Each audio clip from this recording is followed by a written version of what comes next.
witness of ancient wisdom comes from Matthew chapter 17, verses 1 through 9. 6 days later, Jesus took Peter, James, and John up on a high mountain to be alone with them.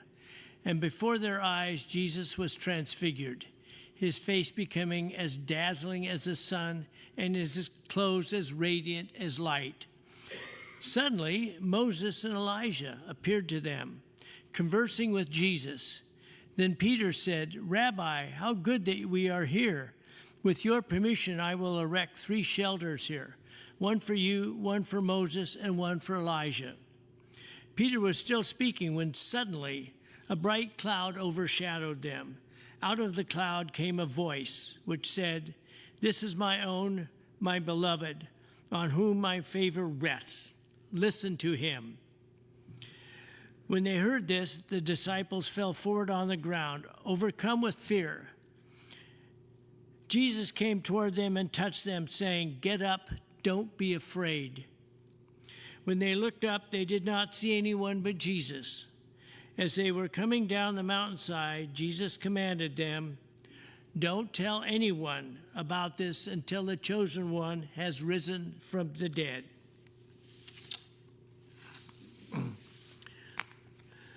The wisdom of modern wisdom comes from The Path Worn Smooth by Stephen Charleston, from his work, The Spirit Wheel, Meditations from an Indigenous Elder.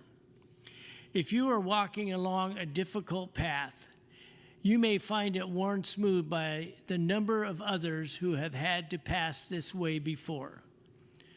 Sorrow and struggle are not new to our human family. The number of people who have carried heavy loads along this same road are too many to count. You can see the evidence of their passing. You can also feel their presence. For in the heavy burden, they made their imprint upon the earth. You can feel them watching over you, encouraging you to take the next step. The silent witnesses to our pain walk beside us, the ancestors of our journey. Lead us to the high ground of hope. Keep going.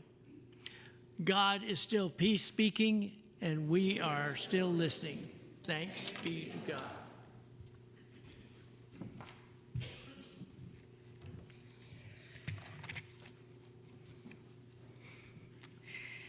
It's always fun when we get a Bible passage that starts with blank days later. I mean, it's a reminder that all of the passages we focus on each week, they're part of a bigger picture, a larger context that does affect what happens next. For today's reading, what happened 6 days earlier is kind of important to better understand this moment of transfiguration, and especially understand Peter's reactions. See, 6 days earlier, Peter boldly proclaimed Jesus as the Messiah. Jesus proclaimed that Peter would be the rock of the future church. Then he shocks the disciples by telling them that this path leads not to a throne, but to suffering and death. And then finally, Peter protests this, and Jesus rebukes him. So in other words, this moment comes after a very confusing and emotionally exhausting week for the disciples, and especially Peter. So now, Jesus has led Peter, James, and John up a mountain where everything changes. Jesus is transfigured before them. The Greek word here is metamorphothi, which should make you think of the word metamorphosis. It's a complete transformation. The glory that had been hidden in ordinary human flesh now shines openly. His face shines like the sun. His clothes become dazzlingly bright. And then suddenly, Moses and Elijah are there speaking with him. The past, the present, and the future are meeting on that mountain. Moses represents the law, Elijah represents the prophets, and together they represent the roots and the legacy of Israel's faith. And now they stand with Jesus, revealing how everything that came before points to him. Peter, overwhelmed, bursts out, "This is amazing! Quick, let's build shelters for everyone." Now, I have heard many a sermon on how this represents Peter wanting to box in God. But honestly, Peter kind of makes sense here. After all, Moses and Elijah are known for spending 40 days and 40 nights in sacred places a lot. So when they show up, it's usually not going to be some quick visit. Also, to be fair to Peter, when holy moments happen, our instinct is often to stay there, to preserve it, to build something so that feeling doesn't fade. Let's stay here, Peter says, in effect. Let's hold on to this. But before he can finish speaking, a cloud overshadows them, and God's voice says, "This is my own, my beloved. Listen to him." And just as suddenly, their joy turns to fear. The disciples fall down, overwhelmed. And that reaction is, I think, understandable too.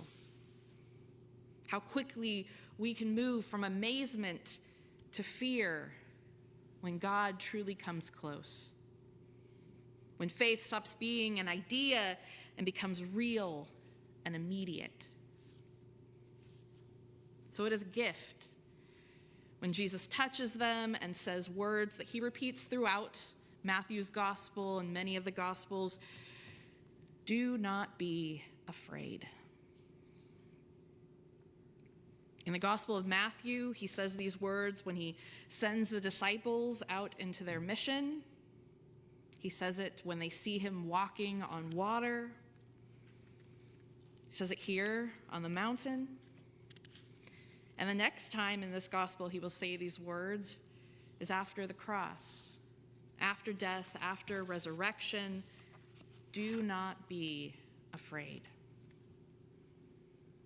Do not be afraid of the mission. Do not be afraid of miracles. Do not be afraid of God. Do not be afraid of death. Do not be afraid. I am here. Fear loses its power when Christ is present. And then, as they walk down the mountain, Jesus suddenly reverting to how he had been before, Jesus tells them not to tell anyone what they had seen yet. Jesus knows that they don't yet understand the whole story. The resurrection hasn't happened yet. But we do know the whole story. We know fear and death do not get the final word. So this instruction, while it was good for them then, it's not for us now.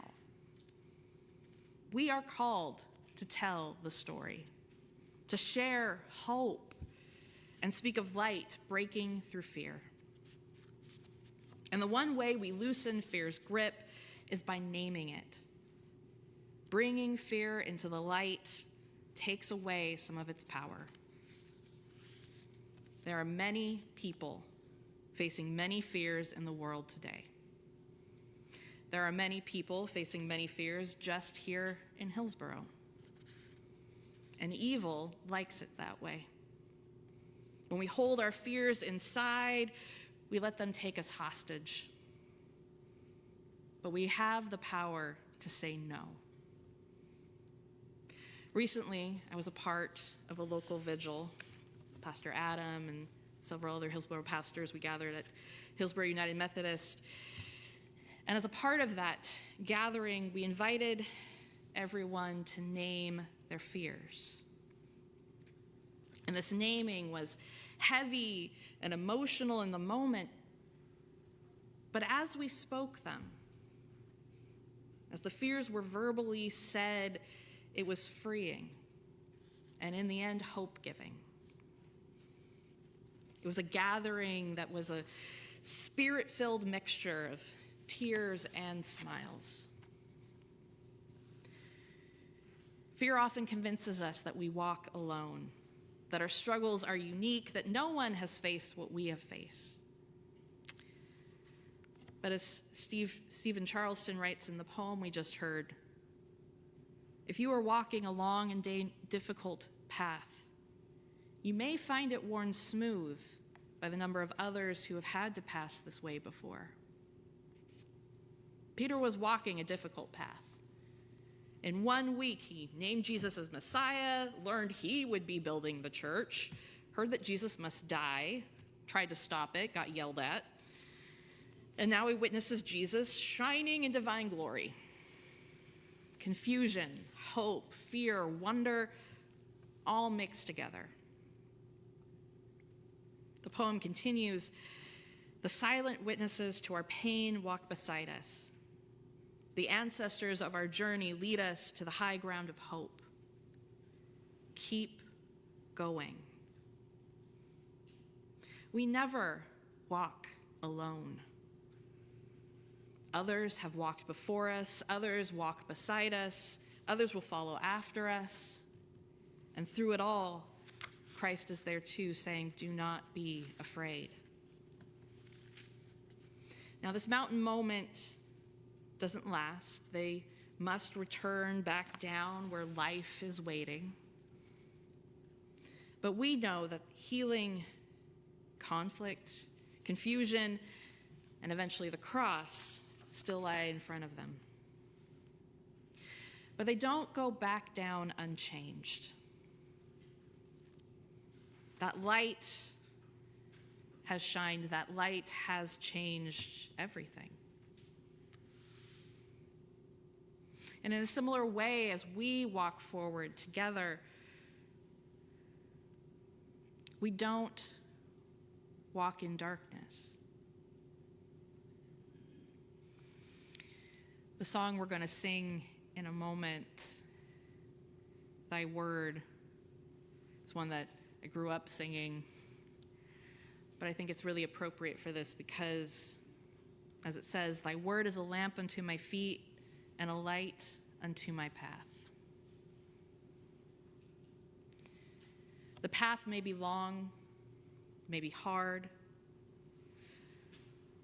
but it's worn smooth by those who have walked it before, and it's lit by the radiant presence of Christ beside us, around us, within us. And never have I been more glad to have such a variety of ecumenical friends to walk with. I might be a Lutheran pastor. You might be members of this community, Calvary. You might be a first-time visitor who just walked through these doors and is probably a little confused. I won't be here next week. Pastor Adam's awesome, so do come back. But no matter what brought you here, we are all connected in the way of Christ. We can all walk towards justice together. So in the days ahead, when fear rises, and it will, hear the voice of Jesus say, do not be afraid. Keep walking. Keep friendships and new ties alive. And remember that in all the places that we go and all that we do, the light goes with us as well. Amen. As I spoilery said, let us sing Thy Word. I invite you to rise and body your spirits for this song.